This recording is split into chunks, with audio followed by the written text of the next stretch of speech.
जालन्याच्या घोषणा चंद्रकांत दानवेंनी दिल्या मोठ्या आवाजात. संजयचा आवाज सुद्धा मी ऐकला. जालन्यामध्ये माझा पहिला आवाज आहे. आता माझा आवाज मोठा आहे का चंद्रकांत दानवेचा मोठा आहे तुम्ही ठरवायचा आहे.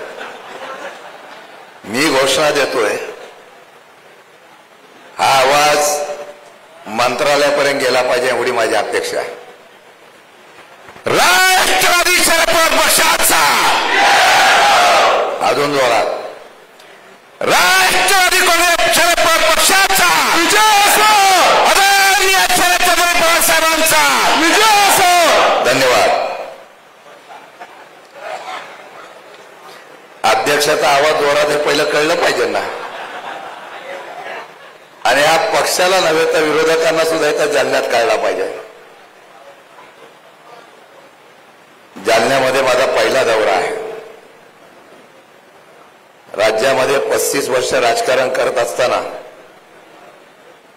पहिला दौरा राज्याचा अध्यक्ष झाल्यानंतर होतोय. खरं म्हणलं तर 10 दिवसापूर्वीच मंडल आयोगाच्या संदर्भातला मेळावा आदरणीय टोपे साहेबांनी आपल्या सर्व नेतृत्वाच्या माध्यमातून या ठिकाणी झाला. मी राजेश टोपे साहेबांना आणि बाकीच्या सर्वांना सांगितलं की मी बैठकीला येतोय, आमच्या अध्यक्ष बैठकीला येत आहेत. ते बोलले 10 दिवसापूर्वीच हा मेळावा झालेला आहे, जरा वेळ द्या. मी सांगितलं मग तर पक्षाच्या पदाधिकाऱ्यांशी माझा परिचय व्हावा. सध्याच्या परिस्थितीमध्ये सगळे सोडून जात असताना जे निष्ठेने राहिले त्यांची ओळख व्हावी. त्यांनी आज हा मेळाव्याचा वेळ दिली. म्हणजे प्रामाणिकपणाने सांगतो, आजपर्यंत माझ्या जेवढ्या बैठका झाल्या त्यातली सर्वात मोठी बैठक कुठं झाली असते ते जालन्यात होते, याचा अभिमानाने उल्लेख करतो. या बैठकीला उपस्थित असलेले आमचे नेते, खरं राजकारणामध्ये फार माणसं सज्जन कमी असतात, पण एक सज्जन माणूस माजी मंत्री आदरणीय राजेश भैया टोपे, राज्याच्या माझ्या महिला अध्यक्षा रोहिणीताई खडसे, आमचे माजी आमदार माझे राष्ट्रवादीचे नेते चंद्रकांतजी दानवे, संजय वाकचोरे, बबलूजी चौधरी, कपिल आखात, निसार देशमुख, संजय कळवंडे, जगताप काकडे, फारुख शेख, सुरेखाताई लहाने, मुन्ना दायमा, पंकज नाना, इक्बाल पाशा, समद बागवान, सतीश भाऊ टोपे, अर्जुन गोंगडे, सुरेश खंडागडे, नंदू जांगडे, राजेंद्र यादव, बाळासाहेब वाळकुलकर, दिलीपराव भुतेकर, भरत कदम, अमोल लहाने, सतीश लोंढे, राम सावंत, कल्याणराव सपाटे, सर्व उपस्थित बंधू भगिनींनी, फार मोठ्या संख्येने आलेल्या जिल्ह्यातील सर्व कार्यकर्ते, पत्रकार बंधू भगिनींना, पहिला दौरा माझा जालन्याला होतोय. मध्यंतरीच्या काळामध्ये आदरणीय शरदचंद्रजी पवार साहेबांनी आणि माझ्या सर्व नेत्यांनी राज्याचा अध्यक्ष म्हणून माझ्यासारख्या एका कार्यकर्त्याला जबाबदारी दिली. अनेक लोकांनी माझा या ठिकाणी परिचय सांगितला. मला एका पत्रकाराने विचारलं, तुमच्या आता ही जबाबदारी दिली आहे, पुढे कसं काय करणार? मी बोललो, परीक्षा अवघड आहे, पेपर अवघड आहे, पण जनतेची साथ मिळाली तर ही परीक्षा शरद पवार गट पास होणार आणि सत्तेत पण जाईल, अशा प्रकारे विश्वास मी त्या ठिकाणी दिला. सुभाषचंद्र बोसांनी देशाच्या स्वातंत्र्यासाठी तुम मुझे खून दो मैं तुम्हें आजादी दूंगा, मी आज पहिल्या प्रथम जालन्यामध्ये येतोय. मी तुम्हाला एवढीच आव्हान करणार आहे, तुम मुझे साथ दो मैं तुम्हें सत्ता दूंगा, हा आश्वासन तुम्हाला सभेच्या निमित्ताने देतो.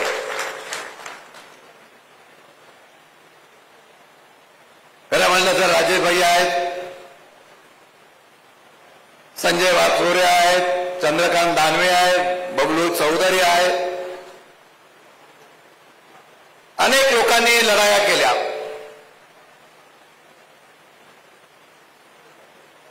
त्या लढाया करत असताना थोड्या मताने पराभूत झाले. मी त्याला पराभव मानत नाही. सध्या या देशामध्ये निवडणुका ह्या लोकशाही होत नाही. आपण निवडून येऊन सत्तेमध्ये कायम राहिलं पाहिजे, यासाठी वेगवेगळ्या प्रकारच्या यंत्रणा हातामध्ये घेऊन त्या देशाच्या आणि राज्याच्या निवडणुका होतात. जर लोकशाहीने निवडणुका झाल्या तर समोर असलेला कार्यकर्ता हा इतिहास घडू शकतो, हा माझा ठाम विश्वास आहे. आपण बघा, कालच नेपाळमध्ये क्रांती झाली. तरुण वर्ग रस्त्यावर आला.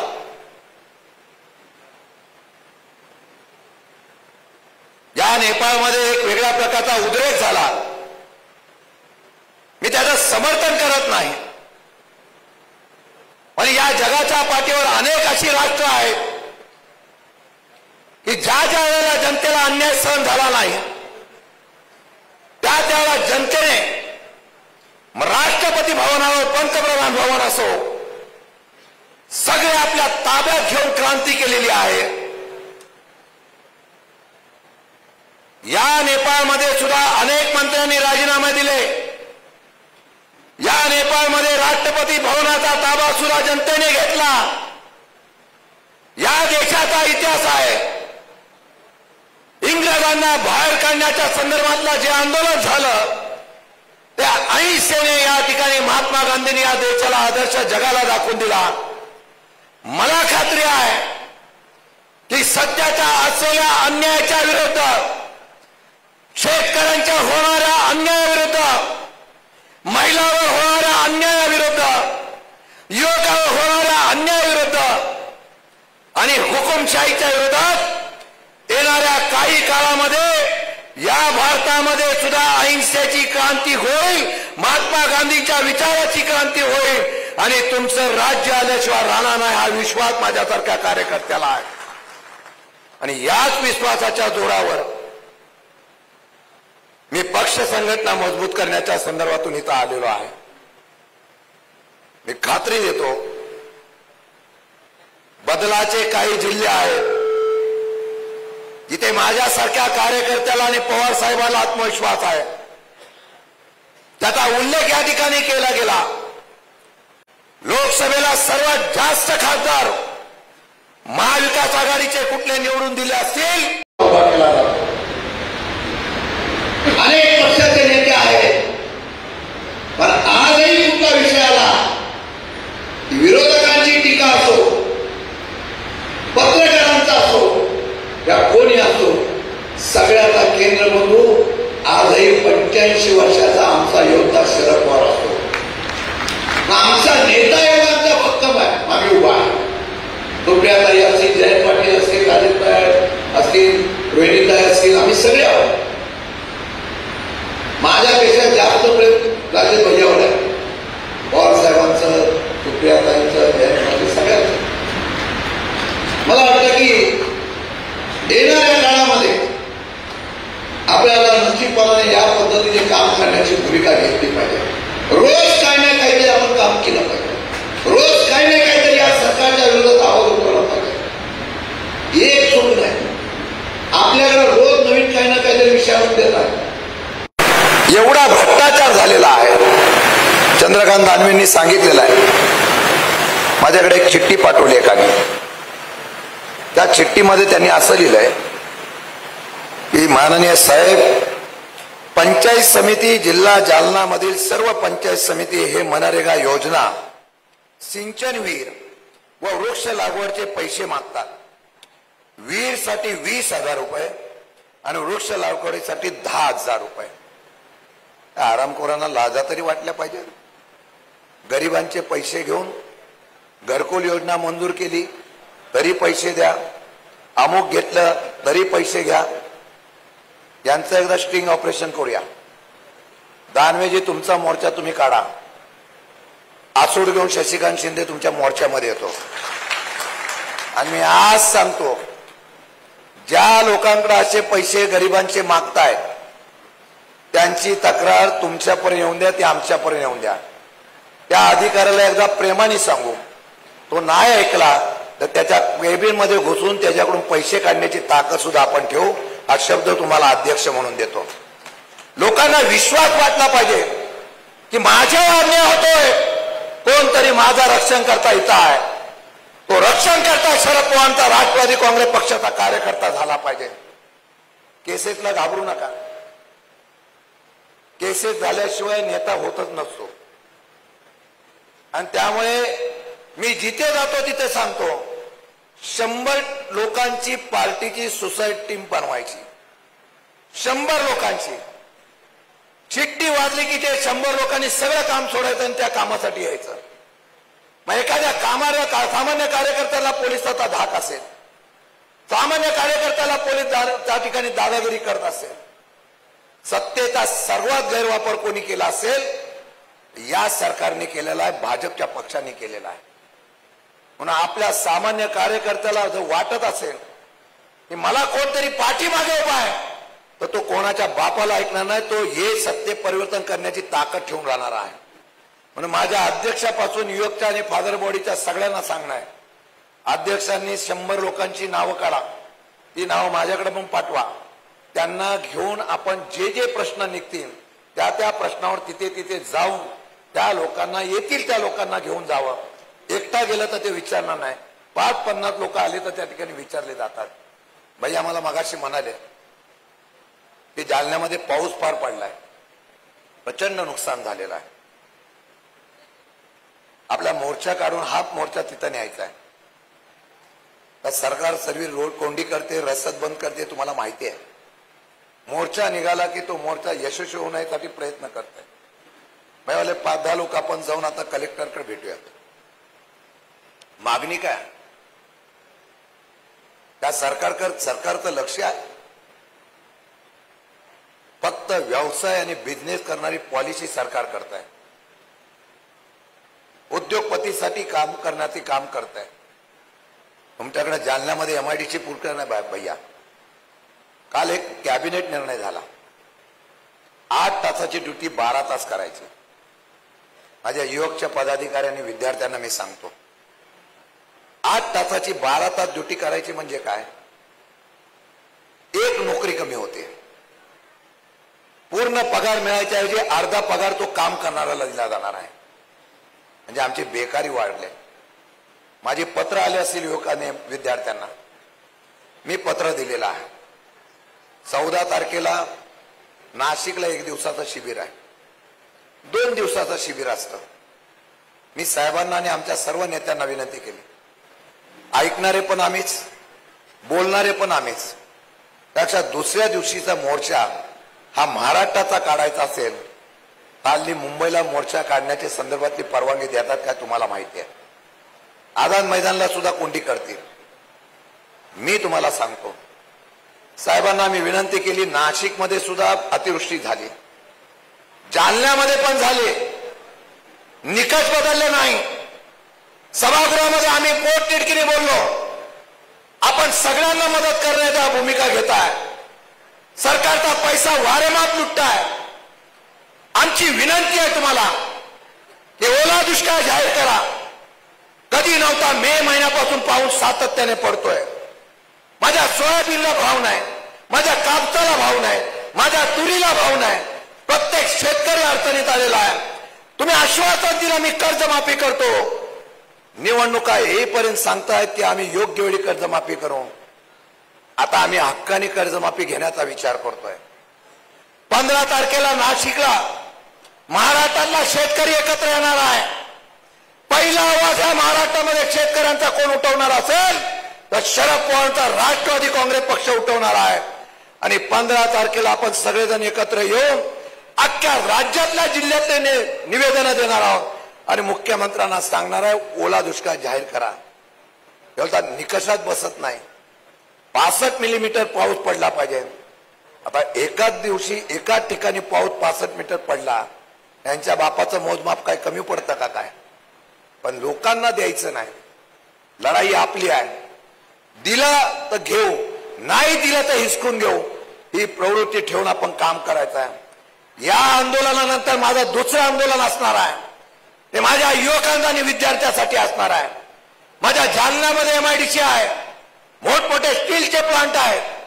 स्थानिक लोकांना आणि मुलांना नोकऱ्या मिळाल्या पाहिजे. ते जे कायदे केलेले आहेत आम्ही निवेदन देऊ. भैया आपल्याला विनंती करेल, एक रोजगारचा असलेला मेळावा पण घ्या. लोकांचे अर्ज घ्या, मुलांचे अर्ज घ्या आणि त्या अर्जामध्ये ज्याच्या ज्याचे जे क्वालिफिकेशन असेल आपण नोकऱ्या उपलब्ध करण्यासाठी सुद्धा प्रयत्न करू. जिथे होईल तिथे नोकऱ्या होतील.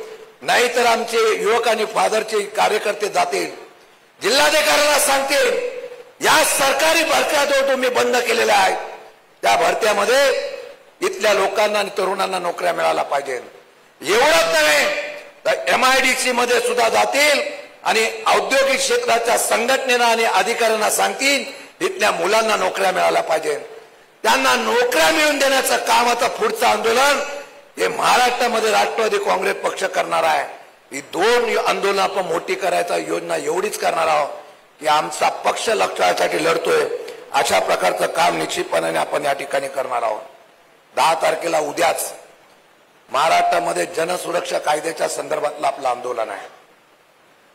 त्यामध्ये राष्ट्रवादी आहे, शिवसेना आहे, कम्युनिस्ट आहे, सगळे पक्ष आहेत.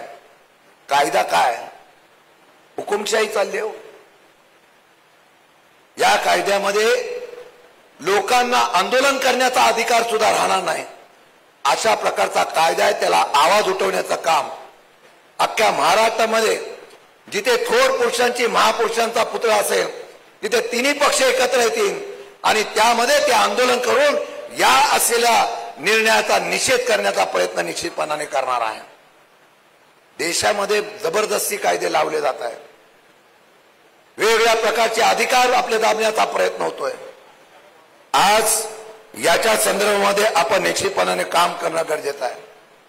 मी आपल्याला एवढंच सांगेन, आम्ही लढणारे आहोत. परीक्षा तुमची आमची आहे. जर आज आम्ही केलं नाही तर हा भस्मापूर हुकुमशाहीचा वाढत जाईल आणि सामान्य माणसाचा आवाज तोडत जाईल. क्रांती जालन्यातून होऊन द्या, विचाराची क्रांती जालन्यातून होऊन द्या. मला विश्वास आहे नाशिकची सभा असेल किंवा उद्या जालन्याच्या सभेमध्ये राष्ट्रवादी सगळ्यात पुढे असेल आणि सर्वात मोठ्या प्रमाणे सहभाग घेतलेला पक्ष माझा हा राष्ट्रवादी काँग्रेस पक्षाचा कार्यकर्ता असेल. आपलं आंदोलन एवढंच असेल, या महाराष्ट्रातून या सरकारला घालवायचं, या देशामधून हुकुमशाही सरकार घालवायचं. जे आपल्या विरोधातला निर्णय घेत आहे फक्त हुकुमशाही पद्धतीने या ठिकाणी भांडवलशाही आणण्याचा प्रयत्न करत आहे, याच्या विरोधातला आवाज उठवण्याचं काम करा. मी कार्यकर्त्यांना विनंती करेन, माझा महाराष्ट्राचा दौरा होऊन द्या. तुम्ही ज्या ज्या वेळेला आम्हाला बोलवाल त्या त्यावेळेला तुमच्या लढण्यासाठी आम्ही इथं समर्थपणे येऊ हा विश्वास देतो. परत एकदा तुम्हाला दंडवत घालतो आणि एक आत्मविश्वास घेऊन जातो. जालन्यातल्या कार्यकर्त्यांची उपस्थिती माझा अध्यक्ष म्हणून मला एक स्फूर्ती देईल आणि उद्याच्या लढण्याचा इतिहास घडवण्यासाठी मला 100% ताकद देईल. जय हिंद, जय महाराष्ट्र.